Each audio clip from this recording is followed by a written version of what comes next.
జీ5 app download చేసుకుని పూర్తి ఎపిసోడ్లని ఉచితంగా చూడండి.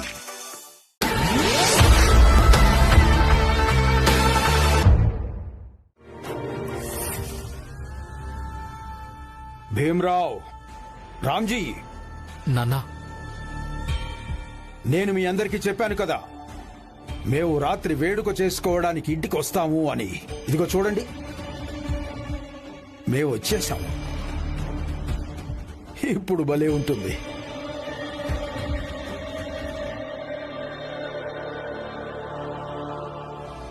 గోలు,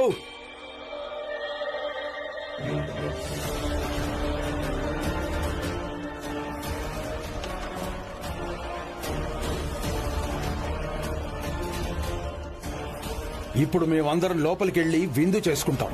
ఇక మీరందరూ ఇక్కడే బయట కూర్చొని మేము విందు చేసుకోవడం చూస్తూ ఉంటారు. చాలా ఆనందంగా ఉంటుంది కదా. పదండి.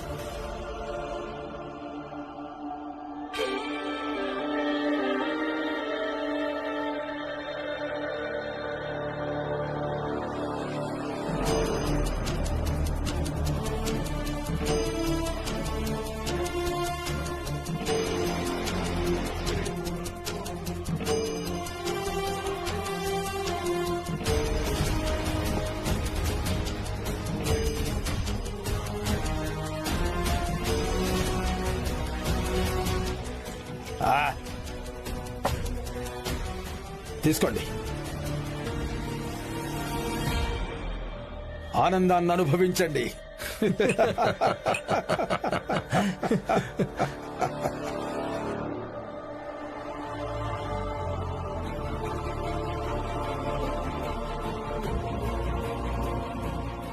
అమ్మా, తినడానికి ఏమైనా దొరికిందా? లేదు బాబు, తినడానికి ఏవీ దొరకలేదు. ఇక్కడి విషయం తెలియగానే పని వదిలేసి వచ్చేశాను. అందుకే అయ్యగారు కూలీ కూడా ఇవ్వలేదు, అలాగే ఎవ్వరూ అరువు కూడా ఇవ్వలేదు.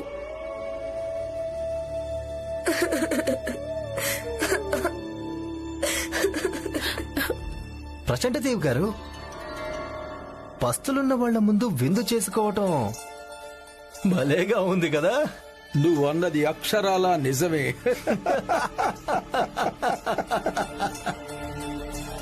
చూడండి, బాగా చూడండి.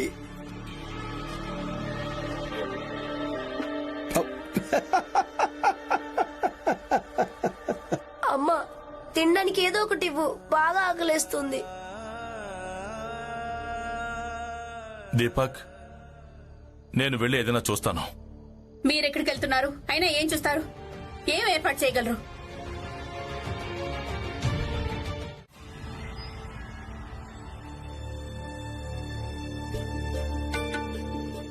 ఇవ్వు.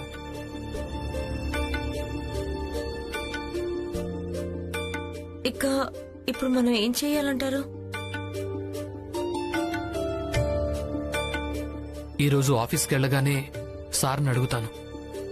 తర్వాత చట్టపరమైన పోరాటాన్ని ఎలా పోరాడాలో. మొదటి వాదంలో ఆయన మనకేమీ సహాయం చేయలేకపోయాడే. ఇక ఈ రోజు అంతగా ఏం ఉపాయం చెప్పగలడు? సాయంత్రం కల్లా ఇల్లు మందైపోవడానికి. జిజాబాయ్, నేనేమంటున్నానంటే, నువ్వు ఇంకెక్కడికైనా వెళ్లి అద్దెకి ఇల్లు వెతుక్కోవచ్చుగా. నా పెన్షన్ డబ్బులు ఎలాగో నీ దగ్గరే ఉన్నాయిగా. మీరిలాంటి అపోహలు మాత్రం ఏం ఉండకండి. నేను మిమ్మల్ని ఇక్కడ ఒక్కడనే వదిలేసిపోతానని కొడుకు కొడుకు అనడం కోసం నేనెక్కడున్నా సరే మీతో పాటే ఉంటాను. కావాలంటే మీతో పాటు నా జీవితం మొత్తం ఇక్కడే గడపాల్సి వచ్చినా సరే ఇక్కడే ఉంటా. లేదు, మీరందరూ ఇక్కడ మీ ఇంటి బయటే ఉండాల్సిన అవసరం లేదు.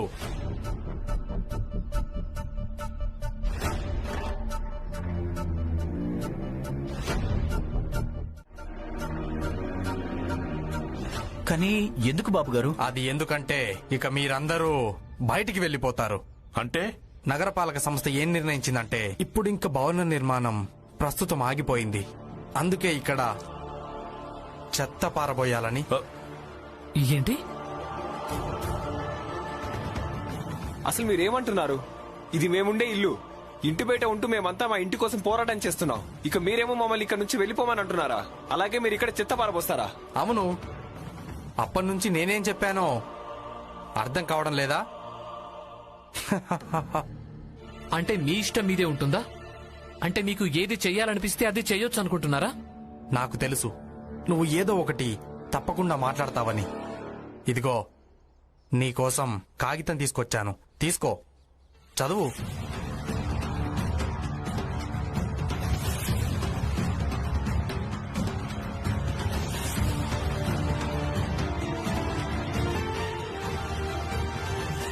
అన్నట్టు నగరపాలక సంస్థ పుస్తకం కూడా తీసుకొచ్చాను.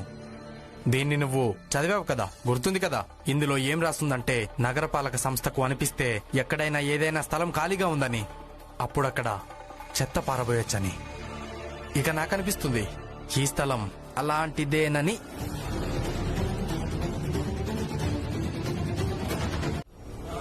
ఈరోజు మీతో పోరాడి ఇక్కడే ఉండగలం. కానీ ఒకవేళ మాలో ఎవరికైనా ఏదైనా జరిగితే మమ్మల్ని మేము ఎప్పటికీ క్షమించుకోలేం.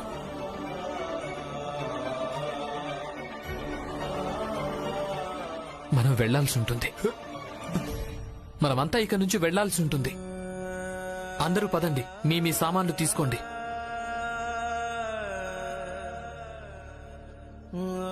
లేదు, నేను ఇల్లు వదిలేసి ఎక్కడికి వెళ్ళను.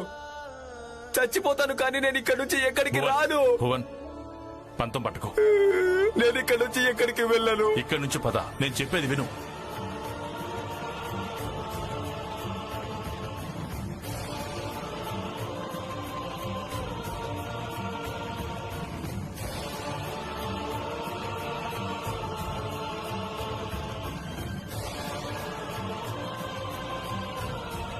వెళ్ళండి, బండ్లు లోపలికి తీసుకువెళ్ళి చెత్త పారబోయండి.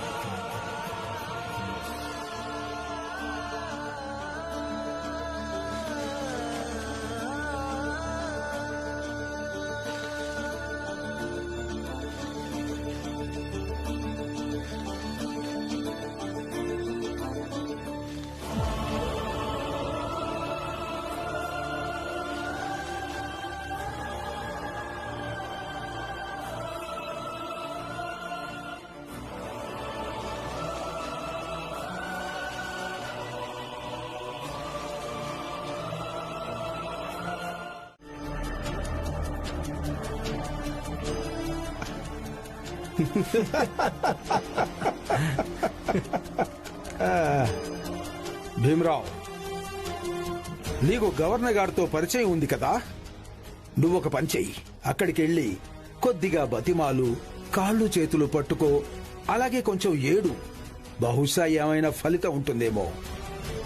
అయినా ఎలాంటి ఫలితం ఉండదు భీమరావు.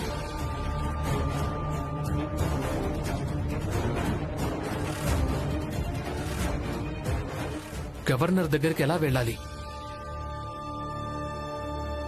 ఏ మొహం పెట్టుకుని వెళ్ళాలి? మేమందరం మా ఇష్టపూర్వకంగానే సంతకాలు చేశాం కదా.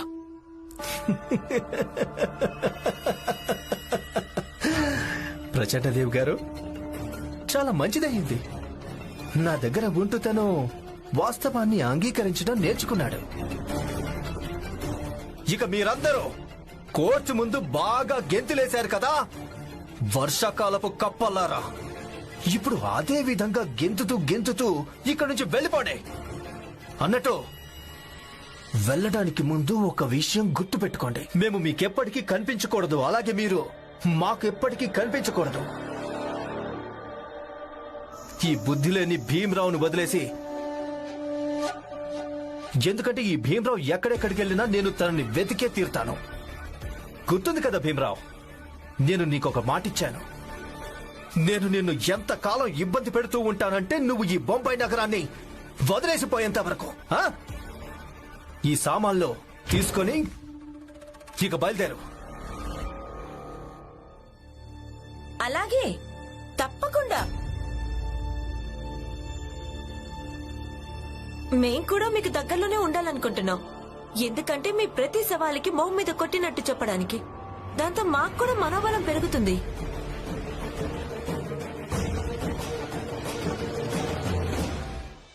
ఇప్పుడు నువ్వు నీ మనోబలాన్ని పెంచుకుంటూ ఉండు. మేము మా ఏర్పాట్లు ఎక్కడో అక్కడ చేసుకునే తీరుతాము. ఆహా, బాగుంది హితేష్ అన్న. ఏం మాట చెప్పావు? ఎంతో ప్రశాంతంగా మేమందరం మా ఇళ్లలో ఉంటుంటే మీరొచ్చి మీకున్న దురాశని మా అందరి మీద రుద్ది మమ్మల్ందరినీ ఇళ్లలోంచి బయటికి తీసుకొచ్చి రోడ్డు మీద పడేశారు. ఇప్పుడేమో సిగ్గుపట్టానికి బదులు మీరు మీ ఏర్పాట్లు చూసుకోవడానికి వెళ్తున్నారా? భలేగా ఉంది. పురంజనన్న, జరిగిందేదో జరిగింది. ఎక్కడో అక్కడ ఏర్పాట్లు చేసుకోక తప్పదు కదా. అసాధ్యం అనిపించేవి ఆలోచించడం మొదలు పెట్టారా? చూడు, ఈ ఘన్శ్యామ్ నాకు 10 ఏళ్ల నుంచి స్నేహితుడు. కలిసి తినడం తాగడం చేస్తుంటాం. మీరిద్దరేమనుకుంటున్నారు? మీ ఇద్దరి కోసం తను నాతో స్నేహాన్ని తెంచుకుంటాడనా? వీళ్ళిద్దరిని ఇప్పుడే ఈ క్షణమే ఇక్కడి నుంచి పంపించు. ఏంటి ఉల్లాస్ సేట్, వాళ్ళు చిన్న జాతి వాళ్ళు, వాళ్లతో పెట్టుకోవడం ఎందుకు? ఆఫీసులోకి వెళ్దాం, నేను ఛాయ్ తెప్పిస్తాను. మనం అక్కడే కూర్చొని మాట్లాడుకుందాం. వద్దు, ముందు నేనే స్వయంగా వీళ్ళిద్దరిని ఇక్కడి నుంచి మెడ పట్టుకుని బయటికి గెంటేస్తాను. ఆ తర్వాతే ఛాయ్ తాగుదాం. వద్దు, మీరు అలా చేయడానికి వీల్లేదు. వీళ్లను పనిలోంచి తీసేయడం జరగదు. ఇక మెడ పెట్టి గెంటేయడం అన్నది జరగనే జరగదు. నీకు మెదడుగాని చెడిపోయిందా? వీళ్ల కోసం నువ్వు నాతో పెట్టుకుంటున్నావా? మన స్నేహం తినడం తాగడం వరకే. కానీ ఎప్పుడు కూడా మీతో ఉంటూ నేను ఎవరి మీద దౌర్జన్యం చేయలేదు. అలాగే ఈ రోజు కూడా నేను దౌర్జన్యంలో భాగస్వామిని కాలేను. చిన్న జాతి వాళ్ల విషయంలో మనలాంటి పెద్ద జాతి వాళ్లకు ఏదైనా చేయటానికి అధికారం ఉంది. లేదు, నేను అలా ఆలోచించను. నేను వీళ్ళని పనిలోంచి తీసేయను. అంటే వీళ్ళిద్దరి కోసం నువ్వు నాతో స్నేహం తెంచుకుంటావా? నేను స్నేహాన్ని తెంచుకోవడం లేదు. మీరే అకారణంగా పట్టుబడుతున్నారు. ఒక విషయం చెప్పు ఘన్శ్యామ్, మీ తాత తండ్రుల్లో ఎవరైనా చిన్న జాతికి సంబంధించిన వాళ్ళు లేరు కదా? ఎందుకంటే నీ నరాల్లో ఏ రక్తం ప్రవహిస్తుందో అది వీళ్ళ తరపున మాట్లాడుతుంది. ఉల్లాస్ సేట్, రక్తం ఎరుపు రంగులో ఉంటుంది. ఇక మరి పెద్ద జాతి వాళ్ళ రక్తం ఏ ఎరుపు రంగులో ఉంటుందో అదే ఎరుపు రంగుతో చిన్న జాతి వాళ్ళ రక్తం కూడా ఉంటుంది. నువ్వు నాతో స్నేహాన్ని తెంచుకొని శత్రుత్వాన్ని ఎలాగూ పెట్టుకున్నావు ఘన్శ్యామ్. మున్ముందు చూడు, ఇది కూడా చూపిస్తాను.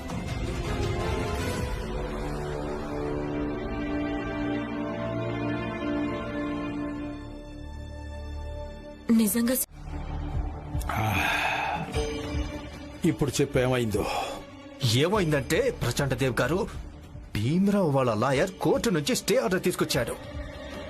మీరు ఆలోచించారా? అంత పెద్ద లాయర్ చిన్న జాతి వాళ్ళ కోసం కేసు వాదిస్తున్నాడు. ఇక నాకు తెలుసు, స్టే ఆర్డర్ దొరికిన తర్వాత ఆ భీమరావు అక్కడి నుంచి వెళ్ళాడు. చూస్తూ ఉండండి. అయితే ఏమైంది? ఆ కోర్టు కాగితం వాడిని తీసుకురాని. వాడు దాంతో ఏం చేయగలడు?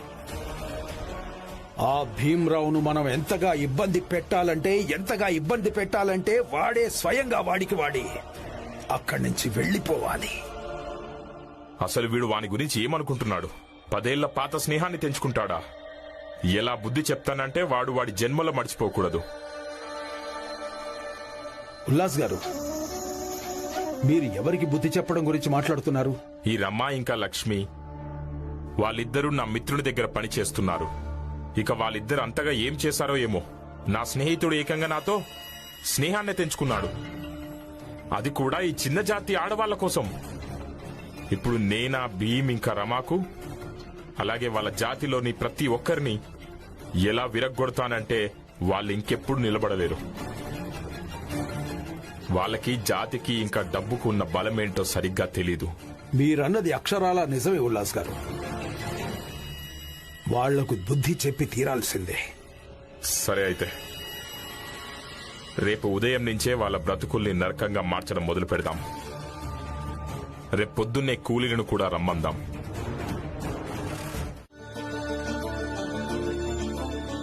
భువన్ బాబాయ్, మీ అమ్మ మీకు ఇవన్నీ ఎందుకు చెప్పలేదంటే, ఎందుకంటే ఆవిడ వీలైనన్ని రోజుల దాకా చిన్న జాతి వాళ్ళమైనందుకు మనకే ఏ కష్టాలుంటాయో వాటి నుంచి మిమ్మల్ని కాపాడాలనుకుంది.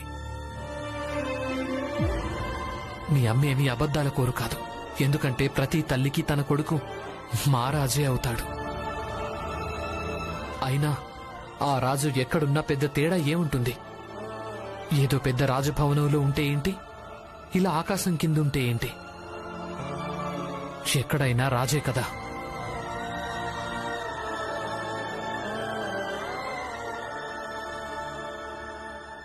భువన్, ఏడవకు. మనందరం త్వరలోనే మన ఇంట్లో, మన బస్తీలో ముందులా ఉండటం మొదలు పెడతాం. అవును భువన్, రామ్జీ భీమ్ చెప్పేది పూర్తిగా నిజమే. చూస్తూ ఉండు, మనం పోరాడి ఇక్కడి నుంచి మన ఇంటికి ఖచ్చితంగా వెళ్ళిపోతాం. అప్పుడు మనం అక్కడికి వెళ్ళిన తర్వాత భువన్ ఇంటి బయట తలుపుల మీద రాయిద్దాం, భువన్ మహారాజు భవనమని.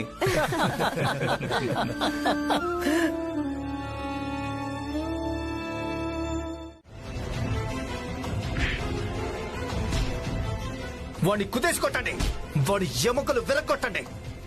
రమా, ఇక్కడే ఉండు.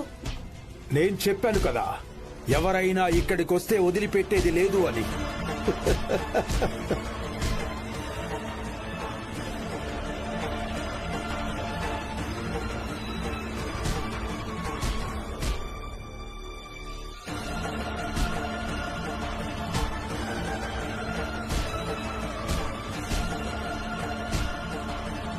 అసలు మీరేం చేస్తున్నారు?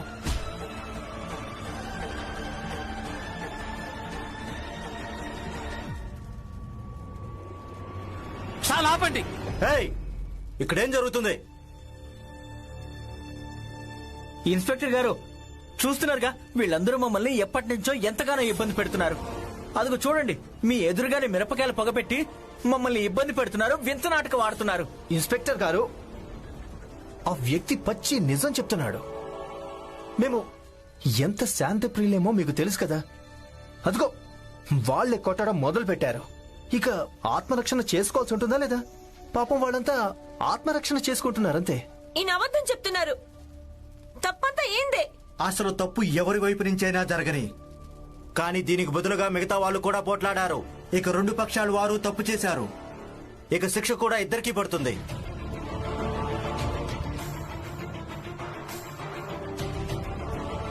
ఇన్స్పెక్టర్ గారు, ఒకవేళ రెండు పక్షాల వాళ్ళు నేరస్తులైతే వదిలేయండి. ఏం శిక్షలు, ఏం జరిమానాలు? ఇది మా వ్యక్తిగత విషయం. మేమే రాజీ కుదుర్చుకుంటాం.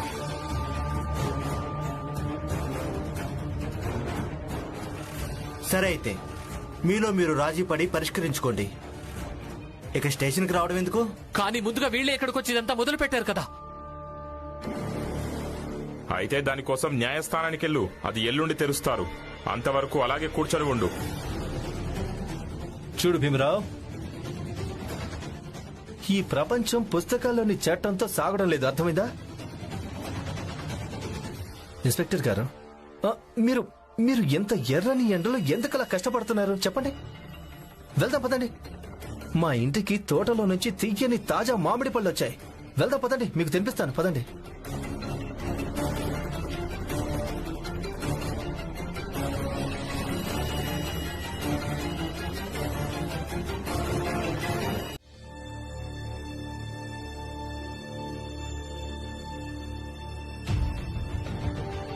ఈ భువన్ ఎక్కడికి వెళ్ళిపోయాడు ఏమో.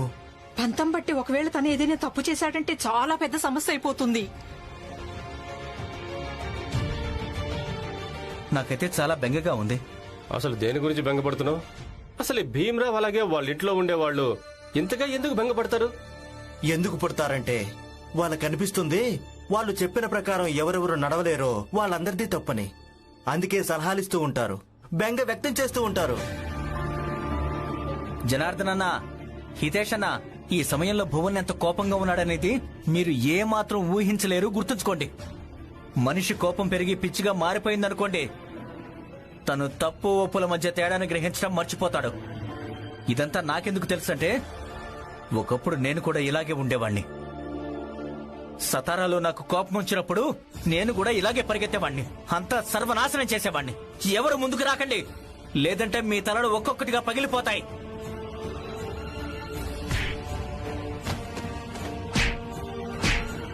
అప్పుడు భీము రామ్జీ కలిసి ఇదిగో ఇప్పుడిప్పుడు మొదలు పెట్టేశాడు. అసలు మీరంతా ఇలా ఎందుకు చెప్పారు? ఈ ప్రపంచం, చంద్రుడు, నక్షత్రాలు అన్ని రామ్జీ ఇంకా భీమ్ సృష్టించారని, ఇక మేమందరం వీళ్ళ దయవల్లే బ్రతుకున్నామని. అయిపోయిందా? భీమ్, నువ్వు కాలేజీకి వెళ్ళాలి కదా, వెళ్ళు. రమా, లక్ష్మి, మీరు పనిలోకి వెళ్ళాలి కదా, వెళ్ళండి. వీళ్ళ ఉపన్యాసాలు ఎప్పుడు ఇలాగే ఉంటాయి. కానీ నాన్న, ఇప్పుడు భువన్ బాబాయ్ని వెతకడం అవసరం. ఒకవేళ మనం ఇక్కడి నుంచి వెళ్ళామంటే భీమ్, మేమంతా లేమా? మేమంతా చూసుకుంటాం. భువన్ను వెతుకుతాం, మాట్లాడతాం. మీరందరూ వెళ్ళండి. పదండి.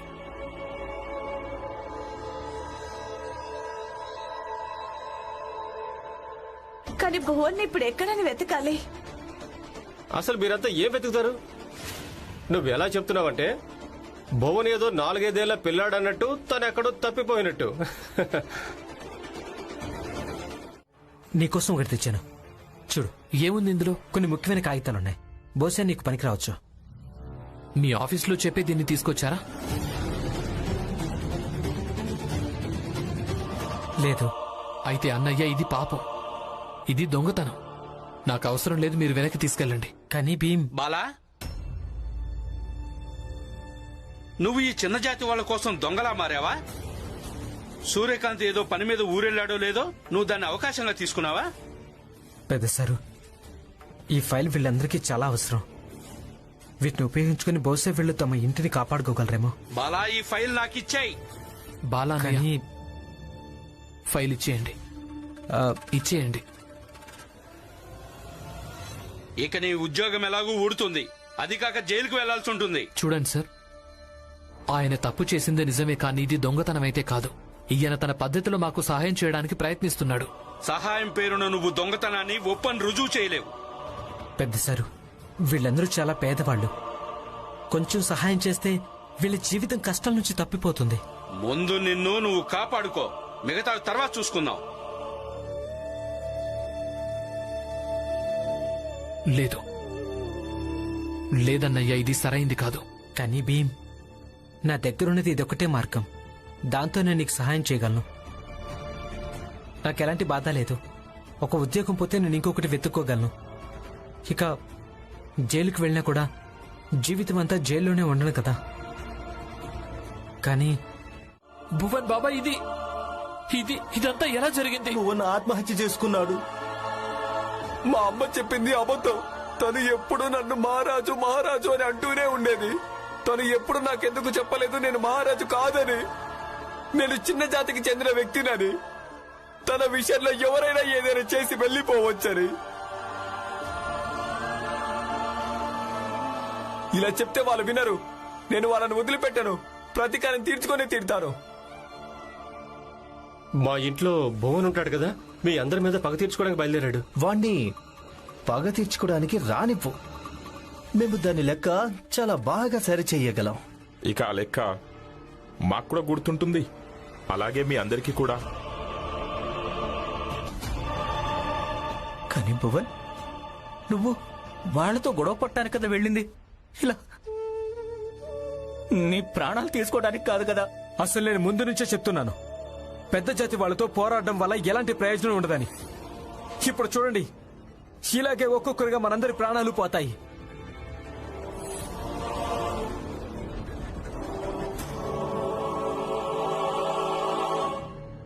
అరే, భీమ్ ఏదో కాగితం ఉన్నట్టుంది జోబిలో. ఏంటది? ఇవ్వండి. ఇదిగో చూడు.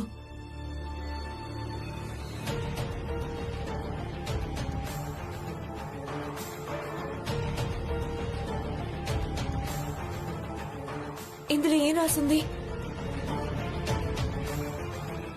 ఇందులో ఏం రాసిందంటే తను తన పోరాటంలో ఓడిపోయాడని, ఇక పోరాడలేకపోతున్నాడని, అందుకే తన ప్రాణాలు తీసుకుంటున్నాడని. ఉత్తరంలో అసలు ఏముందో చదవండి. ఏమండి ఏమండి ఉన్నారా? ఏమైంది? మీ దగ్గర ప్రచండదేవ్ గారు రాసిన ఏదైనా కాగితం ఉందా? ఎందుకు? ఆయన చేతిరాత పోల్చాలి. ఎందుకు? ఏం జరిగింది? ముందు ఇచ్చేయండి, తర్వాత చెప్తాను. చాలా ముఖ్యమైన పనుంది. ఏదైనా ఉంటే ఇవ్వండి. ఆయన చేతిరాత ఉండండి, గుర్తొచ్చింది. ఆయన తన మిత్రుని కోసం ఒక ఉత్తరం రాశారు, కానీ ఇంతవరకు పంపలేదు. నేను అదే తీసుకొస్తాను.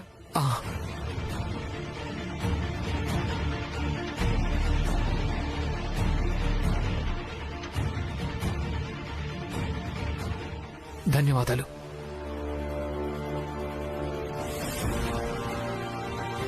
ప్రచండదేవ్ గారి చేతిరాతలా అనిపించడం లేదు.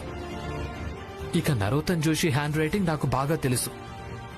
ఇది ఆయన కూడా రాయలేదు. అయితే ఆ సేట్ మాత్రమే మిగిలాడు. కానీ సాహిబ్ హ్యాండ్ రైటింగ్ తెలుసుకోవటం ఎలా? ఆయన ఇంట్లో కూడా మనకెవరూ తెలీదు. ఎలా దొరుకుతుంది?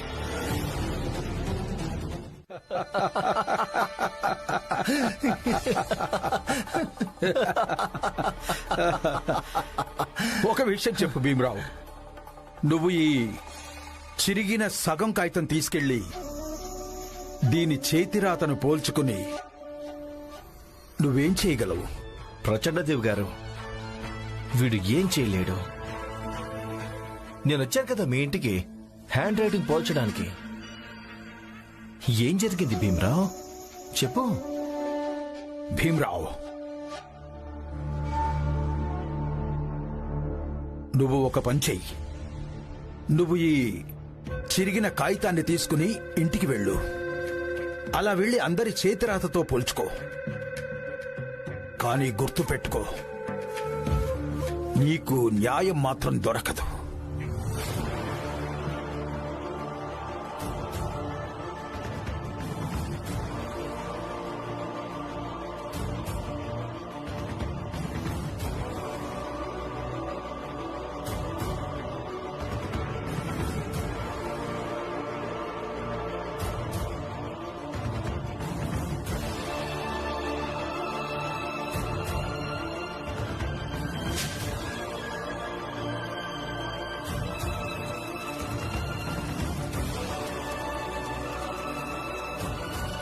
మందబుద్ధి, ఇది ఇది నువ్వు మళ్ళీ ఏం కొత్త నాటకం మొదలు పెట్టావా?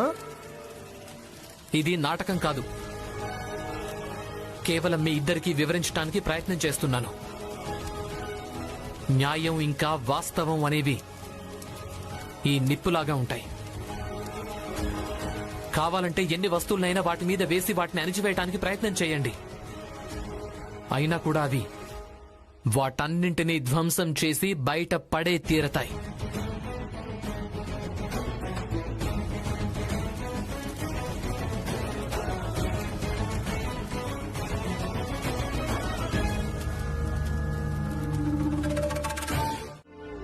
ఎంత బాధగా దిగులుగా ఉంటే ఏమొస్తుంది చెప్పు? నిన్ను నువ్వు అదుపు చేసుకో. లాయర్ గారు, నిజం చెప్పాలంటే భువన్కు నాకు పెద్ద అనుబంధం ఏమీ లేదు. ఎప్పుడైనా నేను అర్ధరాత్రి ఇంటికి తిరిగి వచ్చినప్పుడు అప్పుడు తనొక్కడే నాకు మేల్కొని కనిపించేవాడు. చాలాసార్లు అయితే తను నన్ను అడిగేవాడు, ఈ రోజు ఆలస్యం ఎందుకయింది అని. అలా చిన్నప్పుడు మా అమ్మ నన్ను అడిగేది. ఇక తర్వాత భీమాబాయ్ అడుగుతూ ఉండేది. ఒకసారి తను నాకు చాయ్ కూడా తాగించాడు. ఒకసారి ఏమన్నాడంటే,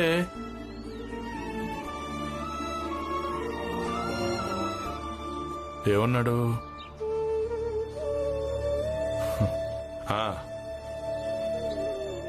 రామ్జీ, నువ్వు చాలా భిన్నమైన తండ్రివి. ఎందుకంటే నీ కొడుకు గురించి ఎక్కువగా ఆలోచిస్తావు అని. అంతే, తనకు అంతే అనుబంధం ఉండేది.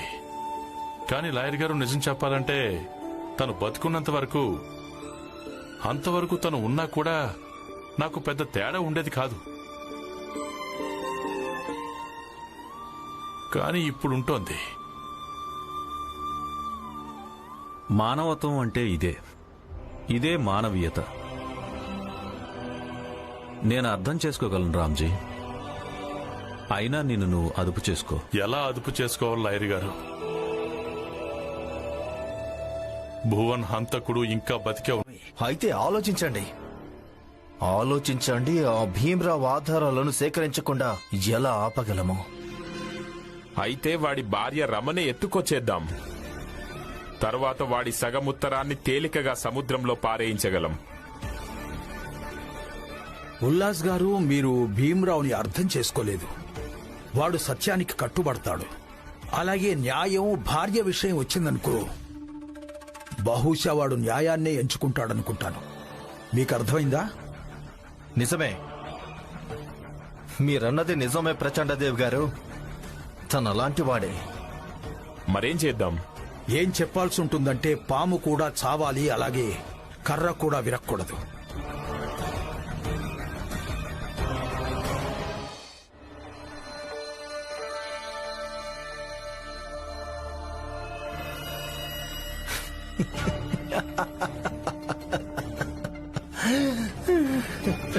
వెతకబోయిన తీగ కాలికి తగిలింది అంటే ఆ బాబుని చూడండి.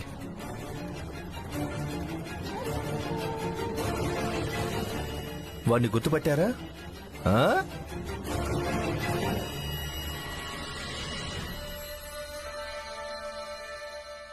అమ్మా, తినడానికి ఏదో ఒకటి పెట్టు, బాగా ఆకలిస్తుంది.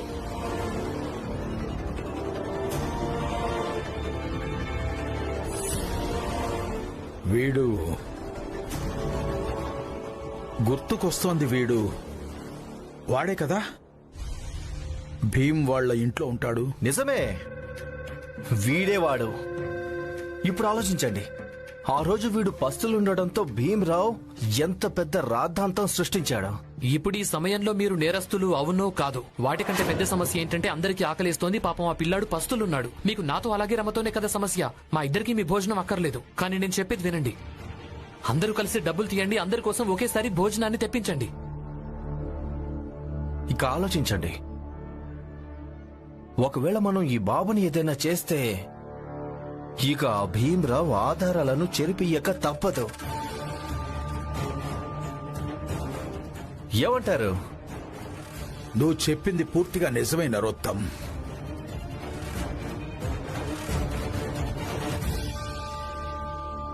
అయితే పదండి, ఈ రోజు రాత్రి అక్కడికెళ్లి ఆ చిన్న జాతి వాళ్ళ మధ్య పేర్లు సృష్టిద్దాం.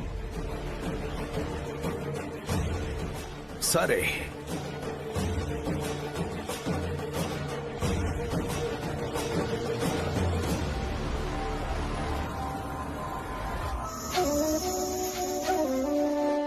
రమా, ఈ సేట్ గారు, చేతిరాత, మీరిద్దరూ ఈ పనుల్లోనే ఉండిపోండి.